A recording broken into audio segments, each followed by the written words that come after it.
irmãs! Hoje nós vamos falar um pouco sobre medo, sobre pânico, pavor, insegurança. Algum momento da sua vida você deve ter experimentado algo parecido. Talvez de uma maneira mais leve, talvez de uma maneira que tenha te causado ou te cause muito sofrimento. Existe o tipo de medo que é o medo que a gente chama de medo instintivo, que é o medo bom. Por exemplo, eu não vou entrar numa jaula de um leão. Eu não vou andar sozinha à noite desacompanhada, tarde da noite. É aquele tipo de medo que libera aquelas substâncias famosas, adrenalina e cortisol, que nos deixa prontas para fugir, prontas para nos proteger. E muitas vezes, sim, é benéfico, sim, foi colocado em nós para nos livrar de perigos. Agora nós vamos falar sobre alguns medos que não estão em nós para nos proteger, pelo contrário, vêm para nos destruir. Alguns deles podem vir até camuflados como medos instintivos. Um exemplo deles é o trauma. Vamos dar um exemplo aqui. Vamos supor que alguém foi assaltado dentro de um ônibus. E agora, toda vez que essa pessoa entra no ônibus, ela sente a mão dela suar, o coração acelerar, ela fica toda hora olhando para ver se alguém vem. Isso é um sofrimento real, é algo que acomete as pessoas. Mas esses medos também podem ser trabalhados, às vezes com um pouco mais de paciência. Às vezes você vai precisar de um bom conselheiro bíblico ou de algum bom profissional cristão que possa te auxiliar nessa caminhada. Mas uma ótima notícia é que o nosso maior ajudador está pronto para nos auxiliar nessa caminhada que muitas vezes pode ser um pouco longa. Esse ajudador é o Espírito Santo. Olha o que diz em Romanos 8:26. Também o Espírito semelhantemente nos assiste em nossa fraqueza, porque não sabemos orar como convém. Mas o mesmo Espírito intercede por nós sobremaneira com gemidos inexprimíveis. Essa parte que fala sobre que o Espírito Santo nos assiste, não é que ele fica do lado de fora olhando a gente sofrer, é que ele está lá nos dando assistência. Conforme nós buscamos, o Deus Todo-Poderoso está lá para nos ajudar a superar essas coisas que muitas vezes para a gente acha que não vai ter solução. Então, se você tem alguma espécie de trauma, seja mais profundo, seja algo que você às vezes sente mais desconsidera, eu te encorajo a sim resolver esses medos e entregar nas mãos do Senhor, tá bom? Dentro desses medos maléficos, a gente pode colocar muitos outros. Medo de perdas, medo de pessoas, medo de frustrações, expectativas e assim vai.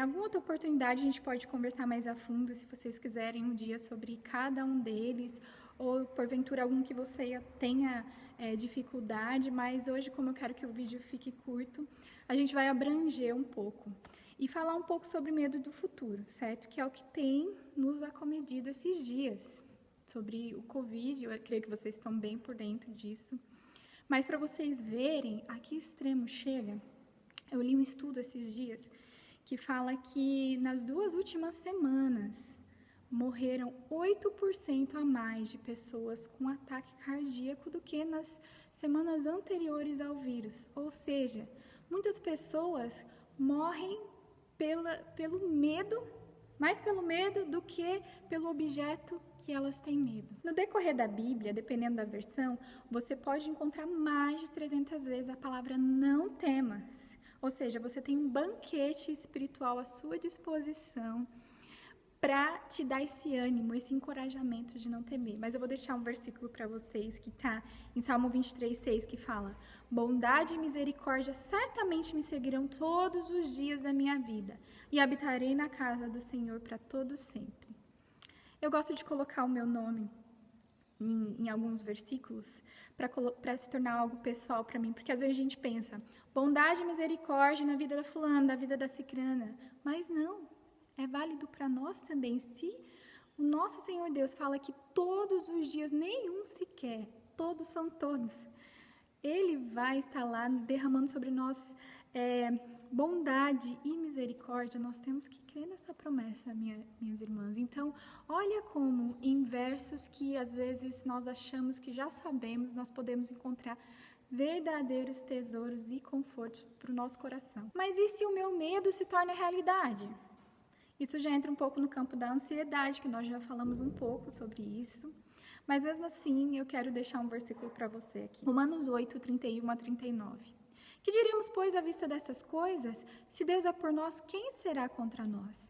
Aquele que não poupou seu próprio filho, antes por todos nós o entregou, porventura não nos dará graciosamente com ele todas as coisas? Quem tentará acusação contra os eleitos de Deus? É Deus quem os justifica. Quem os condenará é Cristo Jesus, que morreu, ou antes, quem ressuscitou, o qual está à direita de Deus e também intercede por nós. Quem nos separará do amor de Cristo? Será tribulação, ou angústia, ou perseguição, ou fome, ou nudez, ou perigo, ou espada? Como está escrito, por amor de ti, somos entregues à morte todo dia. Fomos considerados como ovelha para o matadouro. Em todas essas coisas, porém, somos mais que vencedores por meio daquele que nos amou.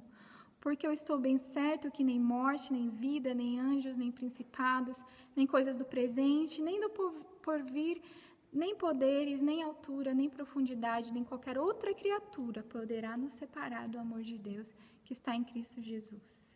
Ou seja, Deus vai te dar a graça de passar por esse momento difícil, porque como diz Romanos 8:28, tudo é para o nosso bem. E se nós confiarmos nesse Deus gracioso, Ele vai nos dar graça para nós passarmos por alguma provação específica para o nosso crescimento. Então, descansa e entrega esses medos ao Senhor. Nós falamos um pouco sobre os medos instintivos, os medos maléficos, mas agora eu vou falar sobre um temor que tem o poder de anular todos os nossos medos maléficos. Se chama o temor do Senhor. Mas como isso pode impactar a nossa vida? Primeiro, o que seria o temor do Senhor? Seria um reconhecimento, um respeito profundo pelo que Deus é, e esse respeito gera em nós uma busca pelo conhecimento de quem o Senhor é e de quais os atributos de Deus. E a gente tem que conhecer esses atributos com profundidade. Irmãs, o temor do Senhor, ele traz consigo muitas bênçãos. Lembra da mulher virtuosa de Provérbios 31? Fala que ela teme ao Senhor e ela é louvada pelos seus filhos, pelo seu marido, ela não teme o futuro. Olha quantas bênçãos. E eu ainda separei alguns versículos para a gente falar um pouco mais sobre isso. Provérbios 19:23. O temor do Senhor conduz a vida. Aquele que o tem ficará satisfeito e mal nenhum visitará. Provérbios 14:26 e 27. No temor do Senhor tem o homem forte amparo, e isso é refúgio para os seus filhos. O temor do Senhor é fonte de vida para evitar os laços da morte. Minha irmã, o temor do Senhor nos traz vida, nos traz satisfação, nos traz segurança, entre outras muitas bênçãos. Mas como que a gente pode ir mais a fundo? Como que isso pode impactar a nossa vida? Vou usar um exemplo bem simples. Um filho de um milionário dificilmente ficaria preocupado ou com medo de passar algum tipo de necessidade básica. Porque ele pensa, eu conheço meu pai e ele tem o suficiente para me suprir, então eu nem vou ficar com medo, nem vou me preocupar nesse aspecto. Será que nós confiamos no Deus que nós servimos? Será que nós o conhecemos de fato? Você pode citar, um dos atributos do nosso Deus é a soberania. E é a onipotência. Nosso Deus pode tudo e Ele é soberano. Você confia que a mão do Deus Todo-Poderoso está guiando o seu destino, passo a passo, e que tudo colabora para o seu bem? Você lembra a fundo, ou qual foi a última vez que você estudou sobre a santidade de Deus? Sobre como Ele é um Deus puro, e sendo puro, nós precisamos também nos livrar de pecados dia a dia, nos examinar, resolver nossos conflitos, e como isso impacta diretamente quanto aos nossos medos. O amor incondicional de Deus é uma realidade na sua vida. Uma vez que você foi redimida, purificada pelo sangue de Jesus Cristo, Deus não tem a intenção jamais de te destruir. Ele quer, muitas vezes, nos disciplinar. E essa disciplina vai gerar vida. Então, nós não precisamos ter medo de um castigo repentino, algo que vem para nos destruir. Você foi a fundo na realidade que seu Deus não erra, que o seu Deus dirige cada detalhe da sua vida, cada detalhe do universo. Lembra que nós estudamos um pouco no livro de Lucas sobre isso? Isso é a realidade na sua vida, isso é a realidade na sua mente, no seu coração. Quanto mais nós exercitamos a nossa confiança em quem o Senhor é e quem Ele é para nós, mais nós nos recusamos a nos entregar para o medo. Mesmo nos vales, eu gosto muito de um pensamento que o meu pastor em São José do Rio Preto, o pastor João Sedberg, fala que é: creia da mesma forma que você cria na luz quando você estiver no escuro. Deus é o mesmo, minha irmã. Mesmo que você esteja sentindo que Deus te abandonou, jamais Ele vai te abandonar. Então exercite essa confiança, procure entender quem é o seu Deus. Isso vai ser uma arma poderosíssima contra os seus medos. Tá bom? Era isso que eu queria deixar para vocês essa semana. Um beijo. Deus abençoe.